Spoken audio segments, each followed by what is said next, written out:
네, 주님에 의해서 위로받고 주님에 의해서 그 영광을 누리는 우리 성도님 되셨으면 좋겠는데, 여러분이 질문합니다.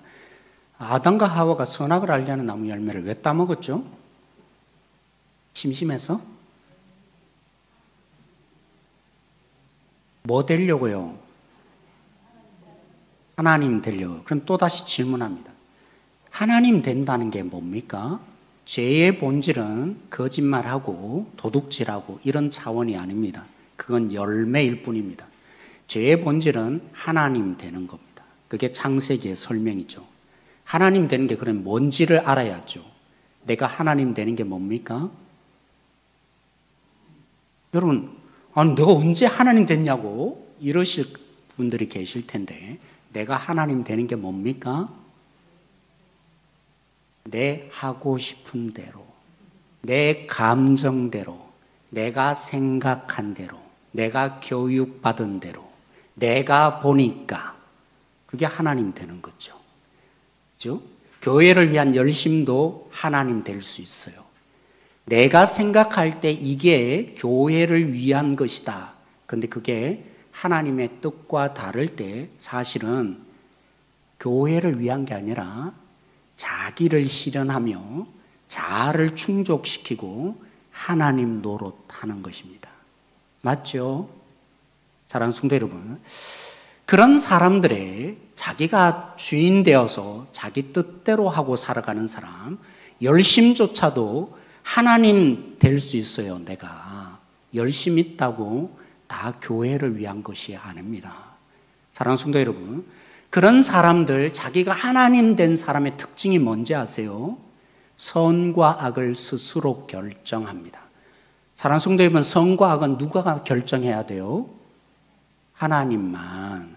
그래서 엘룰이라는 사람이 행함과 원함이라는 책에 아주 잘 설명해 놓았습니다. 굉장히 어려운 책인데 혹시 읽어보면 한번 읽어보세요. 하나님만이 선하시기 때문에 선의 기준은 늘 하나님이세요. 우리가 생각하는 선은 옳지 않아요. 내가 볼 때 이게 선이라고 생각하는 순간에 뭐가 되는 겁니까? 하나님 노릇하는 것입니다. 그래서 인간이 만들어내는 것이 윤리이며 도덕인 것입니다. 왜 윤리 도덕으로 구원받지 못할까? 이런 의미가 있어요. 윤리와 도덕의 그 본질을 보면 사실은 서로를 위한 것처럼 보이지만 그 본질에 있어서는 내가 하나님 되어서 내 스스로 구원에 이르겠다는, 내가 하나님 노릇하고 있는 본질이 나타나는 것입니다. 윤리와 도덕과 열심으로 하나님 없는 나, 실력 없는 나, 생명 없는 나를 포장하는 것입니다. 생명 없는 나를 뭘로 포장하죠? 윤리와 도덕과 열심으로 나는 죽어 있지 않다고, 내 안에 생명 있다고 그렇게 하게 되죠. 여러분, 지난주 목요일 그러면서 아주 절묘한 타이밍이라고 저는 생각하는데, 지난주 목요일 묵상 본문에 에스라가 어떻게 행동하는지 아세요? 여러분, 지난주 주일 본문의 설교가 뭐였죠? 불가능한데, 일어날 수 없는데 하나님이 얼마만큼 은혜를 베풀어서 그들이 가능해진 성전 건축, 이건 은혜라고 밖에 설명이 안 되는 일. 그런 은혜를 받고도 그들이 은혜를 망각하고 죄를 지어요. 그 죄를 지음에 앞장선 사람들이, 죄를 부추긴 사람이 지도자였어요. 그들이었어요. 그걸 에스라가 듣게 되는 순간에 옷을 찢었죠. 하나님의 은혜를 너희들이 망각하다니. 그 옷을 찢고 털썩 주저앉으며 하나님 앞에 이렇게 기도했는데, 영상을 보신 분은 알겠지만 이 여러분 목요일 본문에 에스라의 회개의 기도에 가장 많이 등장하는 단어가 뭐였죠? 네, 안 보셨나 봐요. 네, 우리라는 단어입니다. 무슨 단어라고요? 에스라가 회개의 기도를 하는데 우리라는 단어를 가장 많이 사용합니다. 사실은 학자들에 따르면 그 당시 에스라가 많아봐야 50대래요. 그게 대부분 받아들이고 있는, 성경에 물론 기록되어 있지 않지만 추측한 건데 50대입니다. 그러면 에스라가 그 바벨론에서 돌아왔을 때 그는 이렇게 고백해요. 하나님, 바벨론으로 포로 잡혀가서 하나님의 징계를 받은 이유는 죄 때문입니다. 그렇다면 이렇게 해야 되지 않을까요? 바벨론으로 포로 잡혀갈 때 에스라가 태어났겠습니까? 태어났어요? 안 태어났어요? 50대라면. 안 태어났어요. 그런데 저라면 이렇게 얘기했을 것 같아요. 저들의 죄로, 더 나아가서는 조상들의 죄로 우리가 바벨론 포로 잡혀갔네요. 이렇게 시작해야 될 것 같은데 에스라는 이렇게 고백해요. 우리의 죄 때문입니다. 뭐라고 했다고요? 조상의 죄가 아니라 자기도 포함되어서 태어나지도 않았음에도 불구하고 우리의 죄입니다. 그리고 저 지도자들, 저 백성들이라고 표현하지 않고 우리가 우리의 리더와 우리의 백성이 하나님께 범죄하여서 죽어 마땅합니다. 라고 고백합니다. 하나님 없는 인생, 자기가 하나님 된 인생의 특징이 뭡니까? 자기 뜻대로, 자기의 감정대로, 내 하고 싶은 대로, 내 지식을 믿고 내 뜻대로 행동하고 삽니다. 그런 사람들은 선과 악을 스스로 결정해서 남과 나를 분리합니다. 아니, 저렇게 나빠, 저렇게 문제가 있어, 이거 틀렸네, 저거 틀렸네. 여러분, 분별과 비난은 다른 거예요. 하나님의 뜻이 무엇인지 판단해야 돼요. 그 판단은 잘못된 게 아닙니다. 그런데 죄인 스스로 하나님이 된 인생의 특징이 뭡니까? 분리해서 비난해요. 태생적으로 인간은 태어나면서부터 자동적으로 반응합니다.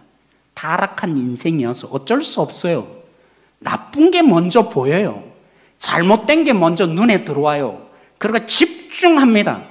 저건 나쁜 거, 저거 절차가 잘못되었지.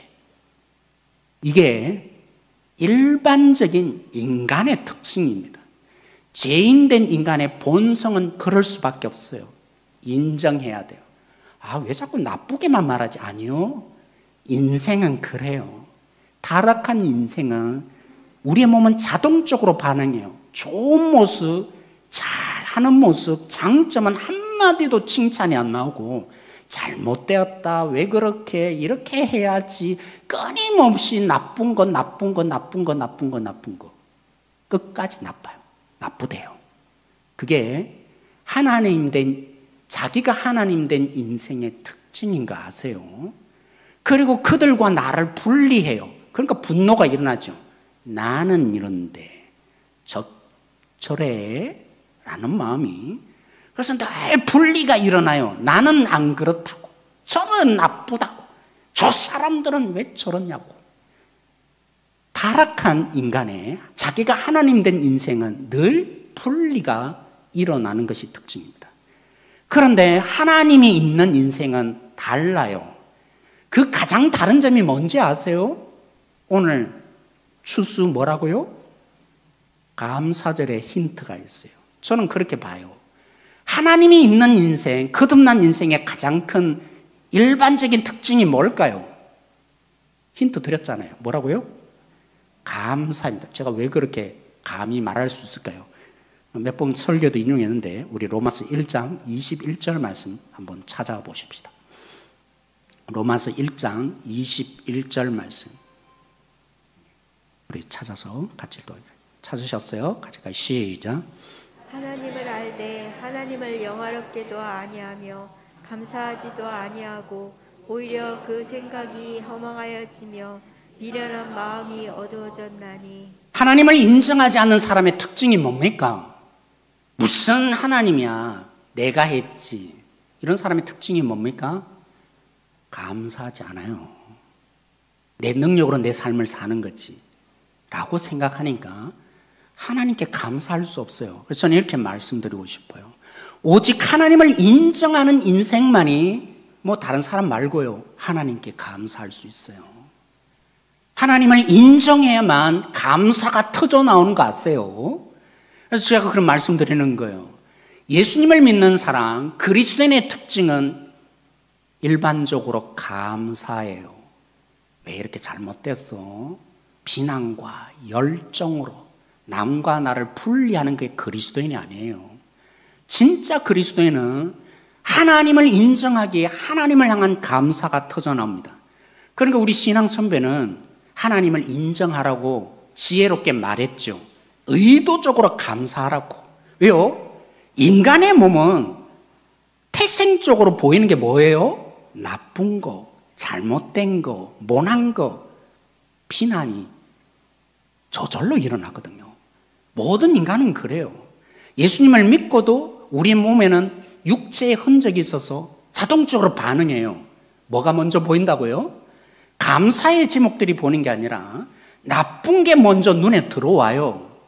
그러니까 신앙의 선배들이 하나님을 인정하라는 측면에서 뭐 하라고요? 의도적으로 감사해라.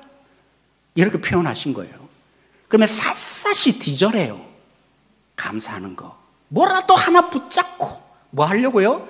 하나님을 인정하라는 거죠, 삶에. 근데 제가 한번 태클을 걸고 싶어요, 이 부분에. 이게 틀렸다는 말이 아닌데, 오늘 말씀에 언제 감사하라 그러죠?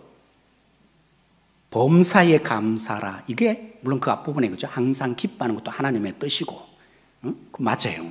쉬지 말고 기도하는 것도 하나님의 뜻인데, 오늘 추수감사주니까 항상 기뻐하라.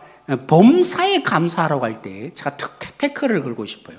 오늘 바울의 얘기는 의도적으로 감사하라는 걸까요? 샅샅이 뒤져서 그래도 이거 있네 감사하자는 뜻일까요? 그게 범사에 감사하는 뜻일까요? 이런 거죠. 오른손이 부러졌어요. 그럼 어떻게 했죠? 왼손은 멀쩡하잖아. 감사합시다. 두 손 다 부러지면 어떡합니까? 그래도 그럴 수 있잖아. 감사하십니다. 그게 의도적이고 뭐라고요? 샅샅이 뒤져서 감사하는 것일 것입니다. 제가 여기에 오늘 본문의 의도는 범사에 감사하는 것이 진짜 그런 의도일까요? 그나마 감사할 게 있잖아. 그나마 찾고 찾아보면 하나님이 주신 것들이 있잖아. 감사하십니다. 바울이 그래서 범사에 감사하라고 한 것일까요? 저를 보면 알아요. 여러분, 처음에는 큰 누님을 대구로 오죠. 이렇게 공부시키라고 보냈어요. 그런 다음에 저를 보냈죠. 둘째는 늘 서러운데 제 가정에는 그죠. 누나 둘과 제가 있었는데 마지막에 작은 누나까지 대구로 공부를 시켰어요. 왜냐하면 아버님은 의성이라는 저 시골에서 목회를 했으니까 공부시켜야겠다. 그런데 한 번은 큰 누님이 등록금을 잃어버렸어요. 어떡합니까? 매달마다 이제 생활비를 보내줬는데 말도 못하고 누님이 끙끙 앓으면서 생활비가 모자라요. 마지막에는 남은 게 밀가루밖에 없었어요. 그럼 어떡합니까? 이제 이틀만 견디면 되는데 그 밀가루밖에 없으니까 뭐 했겠어요? 네, 맞아요. 실어지 못해요. 수제비를 요즘에는 별미인지 모르지만 저에게는 생존의 문제였어요. 수제비를 만들어 먹었어요. 그때 제가 철이 없어서만이 아니라 그게 그렇게 눈물이 안 되더라고요. 만들어 먹으면 되지 뭐. 이러면서 견뎠어요. 사랑하는 성도 여러분, 지금도 마찬가지예요. 장담은 할 수 없지만 돈이 그렇게 저에게 큰 영향을 주지 않아요. 고난이 있지 않아요. 우리 그죠? 원재열 목사님의 예전에 가난해서 이렇게 누가 버린 쿨피스를 이렇게 먹었다고. 먹고 싶어서. 그랬더니 저는 그런 일도 있었어요. 돈이 없으니까 밀가루로 그죠? 뭐 했다고요? 수제비 만들어서 먹고. 그런데 눈물이 안 나더라고요. 당연한 줄 알았고 그렇게 살아야 되는 줄 알았어요. 그러면 나이가 들면 다를까요? 지연이가 눈치를 많이 봐요. 대부분 제가 눈치 안 주려고 너 하고 싶은 대로 다 해라. 뻥을 쳐요. 어떤 때는. 필요해. 다 해줄 수 있어. 물론 뻥은 아니죠. 하나님이 해줄 거니까. 근데 지연이 알아요. 우리 가정에 재정적인 부분들이 얼마나 다 해줄 수 없는. 그래서 어떤 데는 참 제 마음이 아플 때가 있어요. 눈치 보지 말았으면 좋겠는데. 뭐 하나 살 때도 아빠 이거 너무 비싸잖아. 이미 눈치 보고 있는 게 보여요. 그런데도 미안하지만 돈의 문제가 저를 유혹하지 않아요. 고난이지 않아요. 물론 은퇴할 때 어떻게 될지는 전 모르겠지만 지금까지는 그래요. 돈은 저에게 고난이지 않아요. 물론 저보다도 더 못 사는 가정들이 많겠죠. 그런 가정에 돈이 정말 크게 역사할 것이지만 어릴 때부터 제가 이제까지 자신 있어요. 돈에 넘어지지는 않는 것 같아요. 그런데 저에게 넘어지는 것이 두 가지가 있어요. 그 중에 하나가 자존심이에요. 뭐라고요? 한 번은 제가 얼마나 자존심이 상했던지 이불을 뒤집어쓰고 울었어요. 부교육자 시절에. 그러면서 극복한 줄 알았어요. 최근에 또 넘어졌는데 극복이 잘 안 되더라고요. 와, 자존심을 저에게 무너뜨리는데 얼마나 절망이 오든지요. 돈은 저에게 그렇게 절망은 안 주는데 이 자존심을 건들고 나니까 와, 진짜 극복이 잘 안 돼요. 사람도 어떤 데는 보고 싶지 않더라고요. 여러분은 잘 모르겠지만 그래서 어떤 데 피했어요.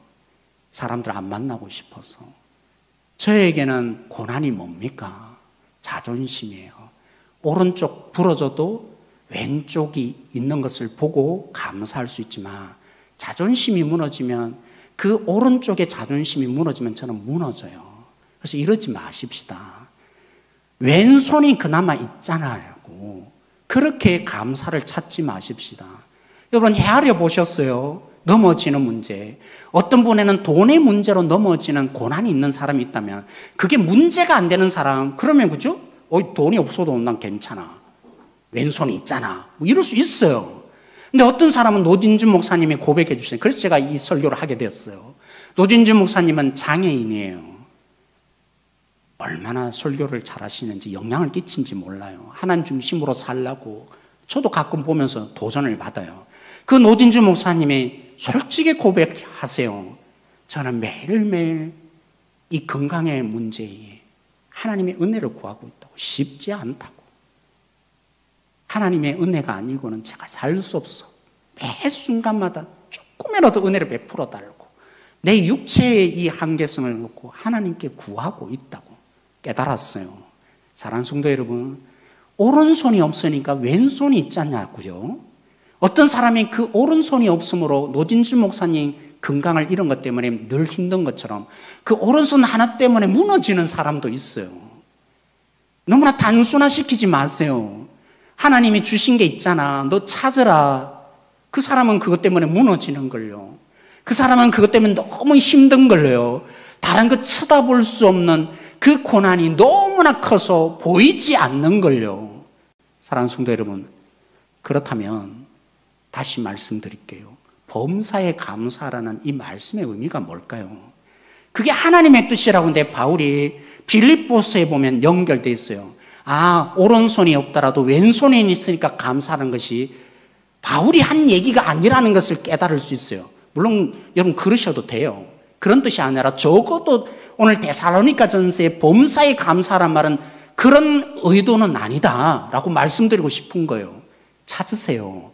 여러분에게 주신 은혜를 찾으세요. 그게 나쁜 게 아닙니다. 저는 더 한 자리를 초대하고 싶어요. 이러는 거 아니겠어요? 초신자들이 처음 주님을 믿고 예수님을 영접했는데 와, 보통 실력자가 아니고 어떻게 내 힘든 것이 무너지는데 내게 있는 거 또 감사를 찾아서 할 수 있겠어요? 그래서 그죠? 있는 것을 찾아서 감사하는 건 보통 실력자가 아니고는 안 돼요. 아무나 할 수 있는 일이 아니라고요. 사랑하는 성도 여러분, 바울이 빌립보서에 말해요. 내게 능력 주시는 자네 뭐라고요? 모든 것을 할 수 있다.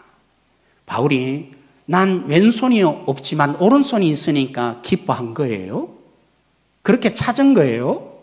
바울이 내게 능력 주시는 자네 모든 것을 할 수 있다는데 지금 감옥에 있어요. 나는 오른손이 잃어도 감사한다. 왼손이 있어서 감사가 아니라 오른손을 잃음에 감사한다고 한 거예요. 쉽게 말하면 나는 부해도 기뻐하고 가난해도 기뻐하고 나를 공격하는 사람들에서 이 감옥에 있어도 기뻐하고 내가 복음을 많이 전해서 영향을 끼칠 수 있어도 기뻐하고. 바울의 감사는 있는 것을 찾아서 감사한 게 아니었어요. 모든 삶의 상황이 감사가 된 거예요. 도대체 이 능력이 어디서 온 것입니까? 바울은 우리와 다른 하나님의 특별한 은사와 또 하나님을 깊이 만났기 때문에 이런 고백을 하는 걸까요? 우리 인생과는 저 앞장서가는 하나님 앞에 가장 앞서 있기 때문에 바울이 이런 고백을 했을까요? 로마서 1장에 보면 사연을 소개하고 있는데 힌트가 나타나요. 내게 능력 주시는 자, 뭐라고요? 안에서라고 한 것처럼 1장에 보면 바울이 지금 감옥에 있는데 너무 억울하게 만들어요. 누가 억울하게 만들냐면 그 지도자들은 일반 세상의 지도자들이 아니라 빌립보 교회에 있는 지도자들이 바울을 억울하게 만들어요. 그들은 이제까지 2인자였거든요. 성도들은 늘 바울만 찾으니까 이참에 우리가 바울보다 더 능력 큰 걸 보여주자. 그래서 그들은 설득시켰어요. 바울이 얼마나 무능력하면 이 감옥에 갇혀 있을까? 복음 전하다가 봐라고. 우리는 복음 전함에 성도들이 교회에 왔다고. 그래서 교회가 커졌다고. 바울이 더 큰 능력자냐? 우리가 더 큰 능력자냐? 만약 제가 바울이 그런 것처럼 처지에 처했다면 성도들에게 이렇게 설득시켜가지고, 여러분 잘못된 동기잖아요. 그게 무슨 전도입니까? 그건 전도도 아닌 거예요. 저들이 잘못된 거예요. 제가 화를 냈을 것 같아요. 근데 바울은 이렇게 표현해요. 그들이 잘못된 동기였지만 나는 기뻐하노라. 바울이 왜 기뻐했을까요? 잘못된 거잖아요. 잘못된 방식을 사용하고 있잖아요. 자기를 무너뜨리고 그들이 능력을 나타내고 싶어 하잖아요. 사람들에게 관심을 끌기 위해서 그렇게 복음을 전하고 있잖아요.